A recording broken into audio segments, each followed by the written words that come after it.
Yo, finally I remember that there are other games but Half-Life. Oh guys, come on, I know you liked it. But now let's talk about something else. About roguelike games such as Rogue Legacy, Binding of Isaac, and obviously Dead Cells. Today we're about to talk about the latter game more than about others. What is a roguelike game? Roguelike is a subgenre of role-playing computer games traditionally characterized by a dungeon crawl through procedurally generated levels, turn-based gameplay, grid-based movement, and permanent death of the player character. Well, thanks for the perfect description. Thank you, Wikipedia. I haven't played a lot of roguelike games, but I tried enough games to state that Dead Cells is the best roguelike game ever that will never get you bored. Right now on your screens you can see the gameplay that I recorded. Do not pay attention to the number of boss cells. I had to make a completely new save for this video because last time I played it, I rage quitted and deleted the game. Yeah. Let's talk no more and let me show you a game that you probably never played, but once you try it, you will get hundreds of hours of pure satisfaction.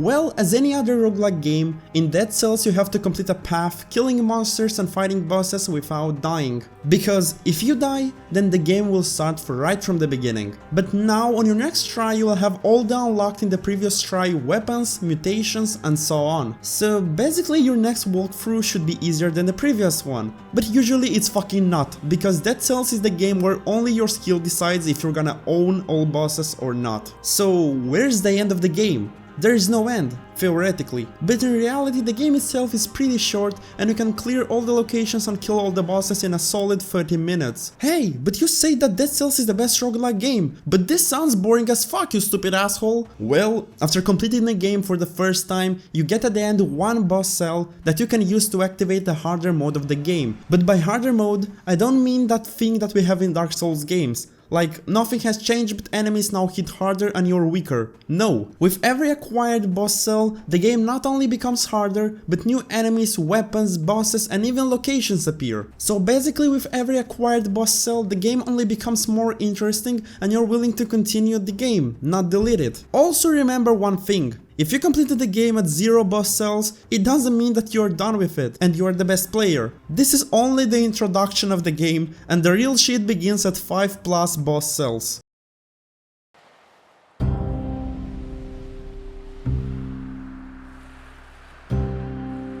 As I said before, every completion of the game you get a boss cell that you can activate to make the game harder and get new content. This is the best and unique feature of this game, because in other roguelike games after completion, the only thing you get is usually the same bosses but the harder version of them. The first acquired boss cell reduces health fountains, gives you the opportunity to get more powerful weapons, unlocks new locations, enemies, and even a new boss. The second one again reduces health fountains, unlocks new doors that allows you to change your route anytime you want, multiplies the amount of in-game currency, and many other things. The third one reduces health recharges to minimum, improves the chance of getting a powerful weapon, introduces completely new items such as scroll fragments that allows you to get more stats for your build, and also unlocks new doors to change your route. The fourth one completely removes health recharges. Now you can heal only by finding food in locations and buying it in shops, multiplies the amount of in-game currency that you can get by killing enemies, and so on. And the final one, the fifth one, introduces a new feature. The malaise that you can get infected with. If you're infected with malaise, then there will be more ambushes with monsters, the enemies will deal more damage, and there is a bigger chance to encounter a mini-boss that in Dead Cells are called elite monsters. And the main thing is that the 5th boss cells opens a completely new location after the final boss, where you can fight one more boss and finally complete the game as a true Giga Chad by killing all bosses, getting all boss cells, and exploring every single location that is available in the game.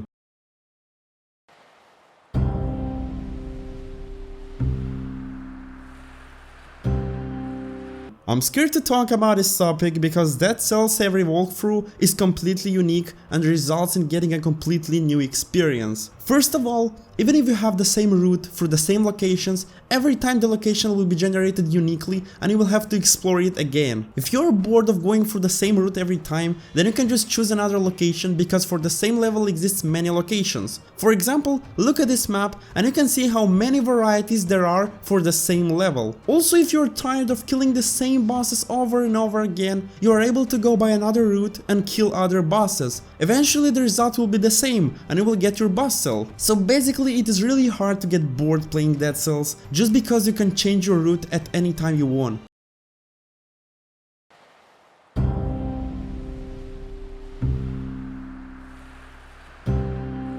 Some people might say that Dead Cells is hard and you have to put a lot of hours in it in order to get good. And they're completely right. You really have to play and try a lot to improve your skill and be able to kill every boss and eventually get the boss cell. But it's not as hard as you might imagine, just because there will always be an awesome weapon that you will find, an awesome mutation that you discover and makes you the most powerful monster in the game, and even mechanics such as pairing that will make the game easier for you. So basically everything you have to do in order to become good at this game is to always try something new, getting out of your comfort zone and being ready about anything. Also, I like that the game itself makes you to try out something new, just because some bosses are easier with one kind of weapons, some monsters are harder with certain mutations, and so on.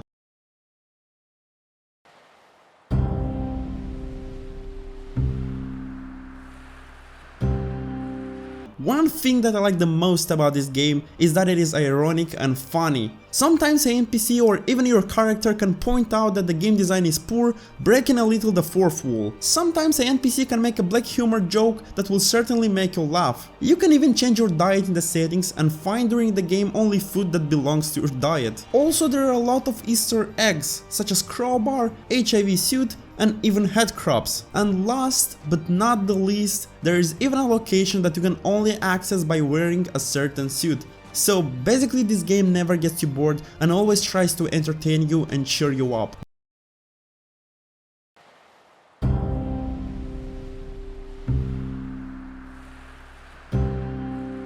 Dead Cells is a game that now is at its peak. It is supported by the community with good reviews and days of gameplay, by the developers that always introduces new enemies, weapons, locations and never leaves the community with the same things for years. Also, recently the developers have made one of the DLCs completely free for everyone, allowing you to experience some completely new places and enemies. I like Dead Cells and I believe that right now it is the best roguelike game that you could ever try. I also recommend you to buy DLCs in order to get the best experience and fight with every boss and every enemy. And also do not forget about one thing. If you didn't get 5 boss cells, then you're a pussy and you haven't even played Dead Cells. I dragged on for a long time with trying out Dead Cells, thinking that it wasn't worth it, that I don't want to spend money on games and so on. But eventually I do not regret anything and believe that this was one of the best choices I ever made. Dead Cells taught me to be perseverant, to not give up, and every time you lose, to get back on your knees and continue your way. Because now with everything you learned, it will be much easier. Thank you guys for watching this video. I hope I managed to complete your list of games to play with one more game. If you like this video, then don't forget to leave a comment and hit that subscribe button in order to not miss the next video. See you in the next one.